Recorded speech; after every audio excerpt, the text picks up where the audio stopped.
Hello movie lovers, welcome back to my channel. আজকে আমি review করব রাজকুমার গুপ্ত পরিচালিত রেড 2 মুভিটা, যেটা লাস্ট ইয়ার বেরিয়েছিল। তো কেমন হলো রেড 2 মুভিটা সে ব্যাপারেই কথা বলবো এই ভিডিওতে। তো চলুন শুরু করা যাক। 2018-এর রেডের সিকুয়েল এটা, রেড 2 মুভিটা, যেটা লাস্ট ইয়ার বেরিয়েছিল। এটা একটা ক্রাইম থ্রিলার সিকুয়েল, যেখানে ড্রামা, ইনভেস্টিগেশন, করাপশন সব কিছু মিলে একটা স্ট্রং ন্যারেটিভ ক্রিয়েট করা হয়েছে।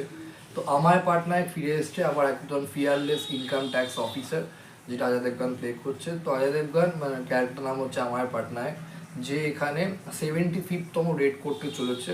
সেটা দাদা মনোহর ভাই তোমার এই ক্যারেক্টারটার বাড়িতে, যেখানে লুকোনো কালো টাকা আছে সেই হদিশ পেয়েছে এবং সে রেড করে।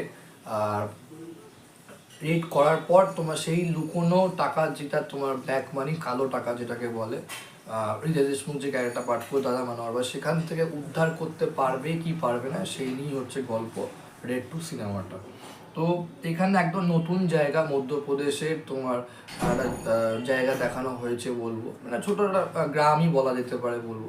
তো যেখানে তোমার দাদা মনোহর ভাই কিভাবে তোমার পলিটিক্যাল লিডার হয়ে ওঠে এবং তারপর কী করে মানুষের একদম মানুষ তাকে প্রচণ্ড রেসপেক্ট করে, ওর কাজকে সম্মান করে, সবাই খুব ভালোবাসে এবং মানুষদের কাছে একটা ঝরঝরে পরিষ্কার পাবলিক ইমেজ আছে। তো এই ইমেজটার পেছনে অ্যাকচুয়াল কতটা মানে সে কোরাপ্টের সঙ্গে জড়িত এবং কোরাপ্টের সঙ্গে তোমার ওর সম্পর্ক রয়েছে, যেটা কেউ যায় না, সেই কোরাপশানটাকেও কীভাবে এক্সপোজ করবে, সবার সামনে তুলে আনবে, সেটাও দেখানো হয়েছে এই সিনেমাটাতে। তো সব মিলিয়ে বলতে গেলে ইনভেস্টিগেশনটা হয়ে ওঠে আরও অনেক বেশি চ্যালেঞ্জিং আমায় পার্টনার ক্যারেক্টারটার কাছে। মুভিটার মধ্যে মেনলি ফোকাস করা হয় সিস্টেমের যে কোরাপশান থাকে, কোরাপশান বাসেস তোমার সিস্টেমের থিমের ওপর।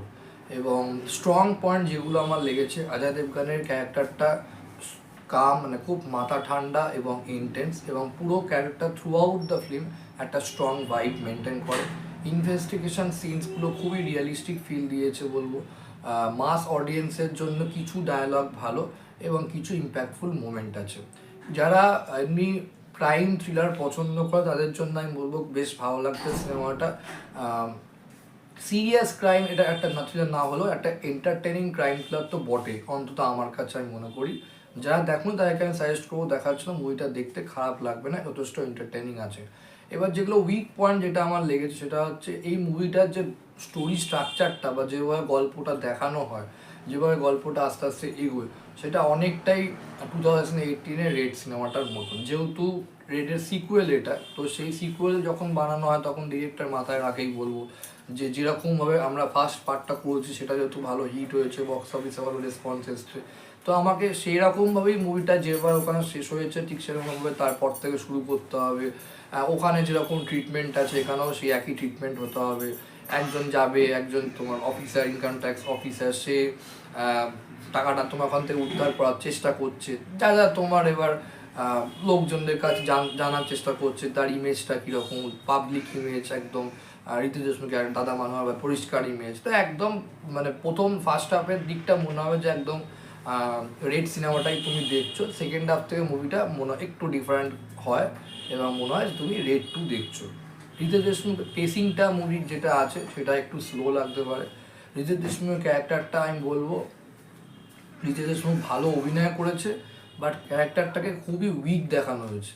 একজন খুব ফাস্ট দেখিয়ে দেয় প্রথমত কীভাবে পলিটিক্যাল লিডার হয়, এবং তার যে পলিটিক্যাল কানেকশানটা তো অনেক স্ট্রং হওয়া উচিত। সে যে কালো টাকাগুলো যেখানে লুকোচ্ছে বা ব্ল্যাক মানিটা যেভাবে সে মানে হাত সাফাই করছে, তো এইগুলো অনেক বেশি দেখালে আমি মনে হয় সিনেমাটা আর একটু বেশি এনগেজিং হতো, আর একটু বেশি থ্রিলটা ভালো হতো। সেটা অনেক কম দেখানো হয়েছে, মানে হৃদয় দেশমুখ ক্যারেক্টারটাকে একটু হলেও আমি বলবো উইক দেখানো হয়েছে। মানে পাওয়ারফুল হিরো, নেগেটিভ যে তোমার ভিলেনটা অনেক বেশি হিরোর তুলনায়, মানে অ্যান্টাগনিস্ট সে অনেক উইক হয়ে গেছে।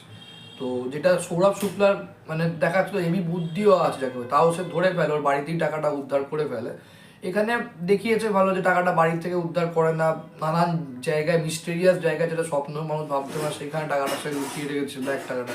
বাট তার চিন্তা ভাবনাটা যে একজন কতটা তার মাইন্ডটা করাপ্ট, সেটা আর একটু বেশি দেখালে আমার মনে হয় ভালো হতো। তো যাই হোক, এইটা একটা নেগেটিভ পয়েন্ট লেগেছে। ব্যাকগ্রাউন্ড মিউজিক, টেনশন মিউজিক মানে বিল্ড আপ করার জন্য ঠিক আছে।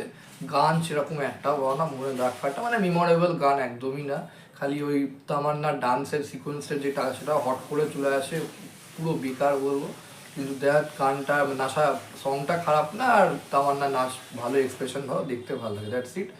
আর সিনেমাটোগ্রাফি আমি বলবো ঠিকঠাক, এই হচ্ছে ব্যাপার। তো এটা একটা আমার কাছে ডিসেন্ট সিকুয়েল বলবো রেডের। যদি তোমরা ক্রাইম থ্রিলার জেনারেল মুভি পছন্দ করো তাহলে তোমরা দেখতে পারো। আর অজয় দেবগন ফ্যান্সের জন্য তো ডেফিনেটলি ইটস ওয়ার্থ ওয়াচিং।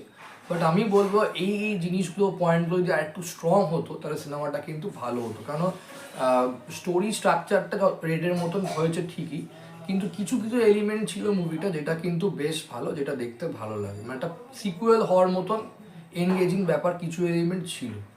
তো এটাই আমার রিভিউ হচ্ছে রেড 2 ব্যাপারে। ভিডিওটা ভালো লাইক করো, কমেন্ট করো, শেয়ার করো, এটা অবশ্যই সাবস্ক্রাইব করে রাখো ফর ফিউচার আপডেট।